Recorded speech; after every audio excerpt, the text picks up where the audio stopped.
Assalamualaikum warahmatullahi wabarakatuh. Alhamdulillahirrabbilalamin. Wabihi nasta'in ala umurid dunya waddin. Wassalatu wassalamu ala asrafil anbiya'i wal mursalin Sayyidina wa maulana Muhammadin wa ala alihi wa sahbihi ajma'in. Amma ba'du. Marilah kita panjatkan puji dan syukur kehadirat Allah Subhanahu wa taala atas berkat nikmat dan karunia-Nya. Salawat dan salam marilah kita sampaikan kepada junjungan kita Nabi besar Muhammad SAW.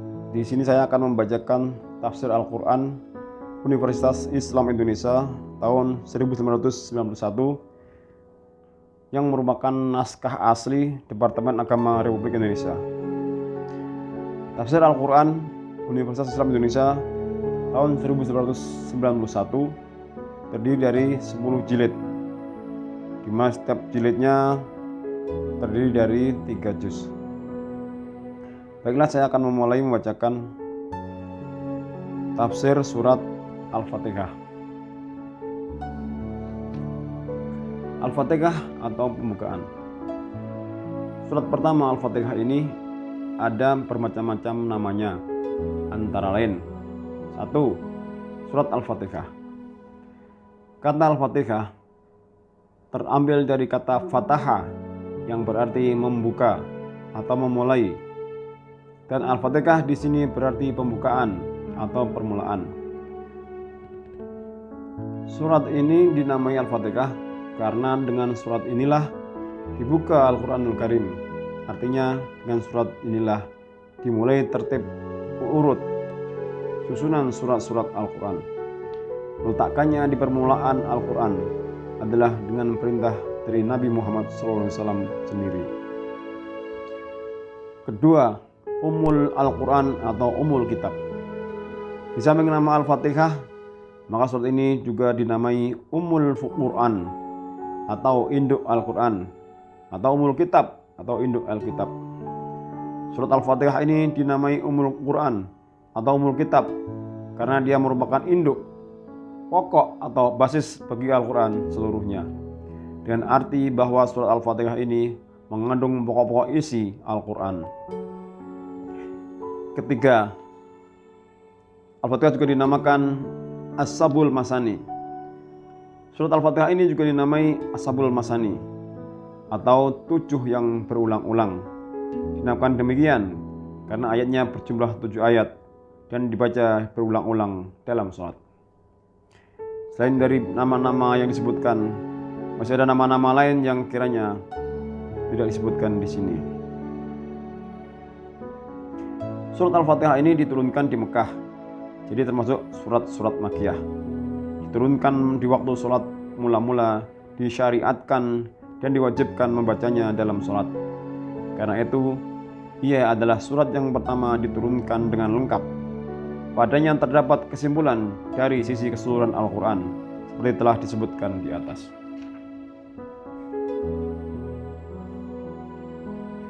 Telah disebutkan di atas bahwa surat Al-Fatihah adalah sebagai induk dari Al-Quran seluruhnya, yakni di dalam surat Al-Fatihah ini terdapat kesimpulan atau intisari dari isi Al-Quran.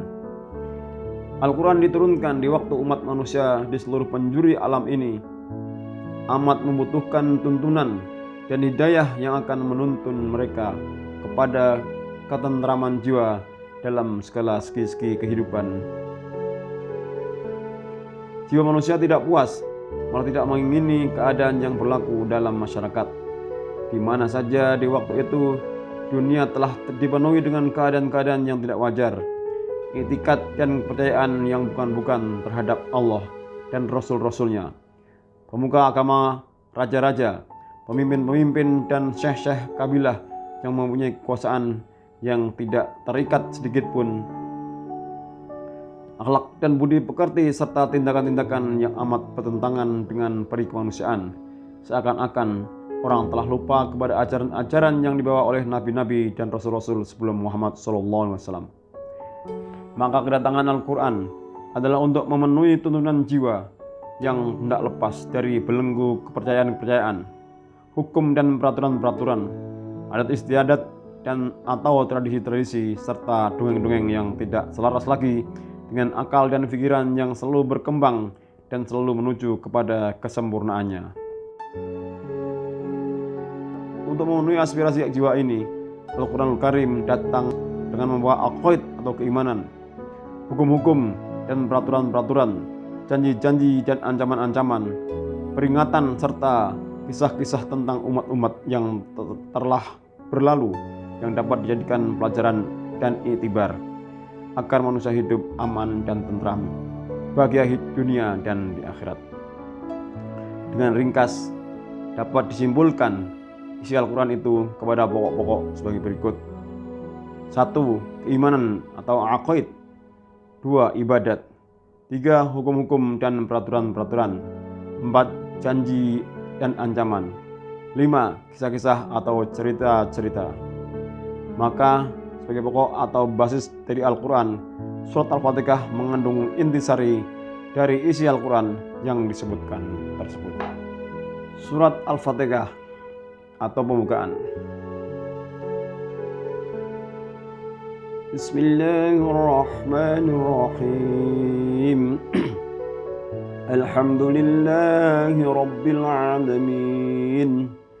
Ar-Rahmanir-Rahim. Maliki Yaumiddin. Iyyaka na'budu wa iyyaka nasta'in. Ihdinas siratal mustaqim.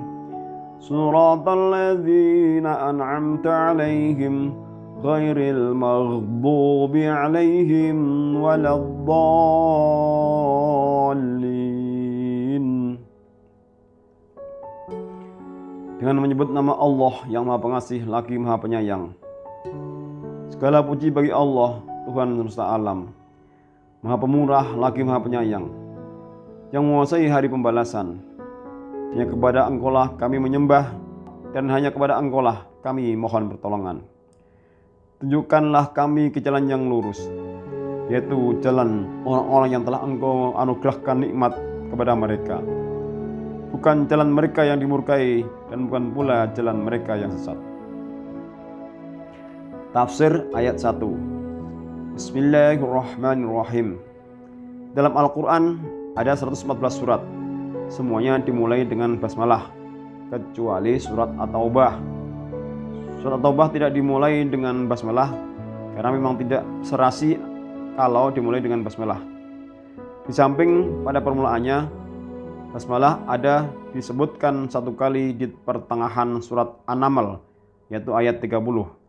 Dengan demikian, basmalah itu didapati di dalam Al-Quran 114 kali.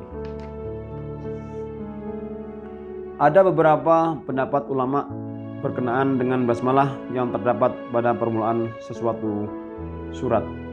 Di antara pendapat-pendapat itu yang termasyhur ialah: pertama, basmalah itu adalah suatu ayat yang tersendiri diturunkan Allah untuk jadi kepala masing-masing surat dan pembatas antara surat dengan surat yang lain. Jadi dia bukanlah satu ayat dari Al-Fatihah atau dari sesuatu surat yang lain yang dimulai dengan basmalah itu. Ini adalah pendapat Imam Malik serta ahli qiraah dan fuqaha Madinah, Basrah, dan Syam, dan juga pendapat Imam Abu Hanifah dan pengikut-pengikutnya. Sebab itu menurut Imam Abu Hanifah, basmalah itu tidak dikeraskan membacanya dalam sholat. Bahkan Imam Malik tidak membaca basmalah sama sekali. Pendapat kedua, basmalah adalah salah satu ayat dari Al-Fatihah dan dari sesuatu surat yang lain yang dimulai dengan basmalah. Ini adalah pendapat Imam Syafi'i beserta ahli qiraah Mekah dan Kufah. Sebab itu menurut mereka basmalah dibaca dengan suara yang keras dalam sholat atau dibaca jahar.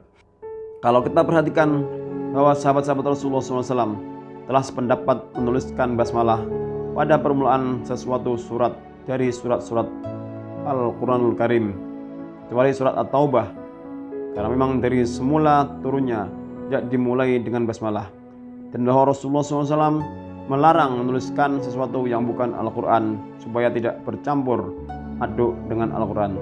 Sebab itu oleh mereka tidak dituliskan amin di akhir surat Al-Fatihah. Basmalah itu adalah salah satu ayat dari Al-Quran, atau dengan perkataan lain bahwa basmalah yang terdapat di dalam Al-Quran itu adalah ayat-ayat Al-Quran, lepas dari pendapat apakah satu ayat dari Al-Fatihah atau dari suatu surat yang lain yang dimulai dengan basmalah atau tidak. Bismillahirrahmanirrahim.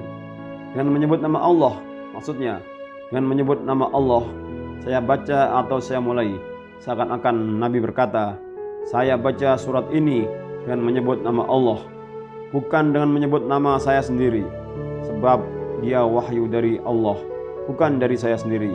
Maka basmalah di sini mengandung arti bahwa Al-Quranul Karim itu wahyu dari Allah, bukan karangan Muhammad SAW, dan Muhammad itu hanyalah seorang pesuruh Allah yang dapat perintah menyampaikan Al-Quran kepada manusia.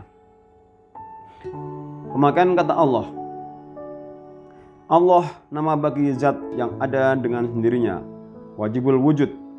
Kata Allah itu hanya dipakai oleh bangsa Arab kepada Tuhan yang sebenarnya, yang berhak disembah, yang mempunyai sifat-sifat kesempurnaan. Mereka tidak memakai kata itu untuk Tuhan-Tuhan atau dewa-dewa mereka yang lain. Kata Ar-Rahman terambil dari Ar-Rahmah yang berarti belas kasihan, yaitu suatu sifat yang menimbulkan perbuatan memberi nikmat dan kurnia. Jadi kata Ar-Rahman itu ialah yang berbuat atau memberi nikmat dan kurnia yang banyak. Kata Ar-Rahim juga terambil dari Ar-Rahmah. Dari arti rahim ialah orang yang mempunyai sifat belas kasihan, dan sifat itu tetap padanya selama-lamanya. Maka Ar-Rahman Ar-Rahim, Ar-Rahmanir Rahim, itu maksudnya Tuhan itu telah memberi nikmat yang banyak dengan murahnya dan telah melimpahkan kurnia yang tidak terhingga, karena dia adalah bersifat belas kasihan kepada makhluknya. Dan oleh karena sifat belas kasihan itu adalah suatu sifat yang tetap padanya, maka nikmat dan kurnia Allah itu tidak ada putus-putusnya. Dengan demikian, maka kata-kata Ar-Rahman dan Ar-Rahim itu kedua-duanya adalah diperlukan dalam susunan ini karena masing-masing mempunyai arti yang khusus. Tegasnya, bila seseorang Arab mendengar orang mensifati Allah dengan Ar-Rahman, maka terpahamlah olehnya bahwa Allah itu telah melimpahkan nikmat dan kurnianya dengan banyak dan berlimpah-limpah. Tetapi bahwa limpahan nikmat dan kurnia yang banyak itu tetap tidak putus-putus, tidak dapat dipahami dari lafaz Ar-Rahman itu saja. Karena itu perlulah diikuti dengan Ar-Rahim, supaya orang dapat mengambil pengertian bahwa limpahan nikmat dan kurnia serta kemurahan Allah itu tidak ada putus-putusnya. Hikmah membaca basmalah. Seorang muslim disuruh membaca basmalah di waktu mengerjakan sesuatu pekerjaan yang baik. Yang demikian itu untuk mengingatkan bahwa pekerjaan itu dikerjakannya adalah karena suruhan Allah atau karena telah diizinkannya.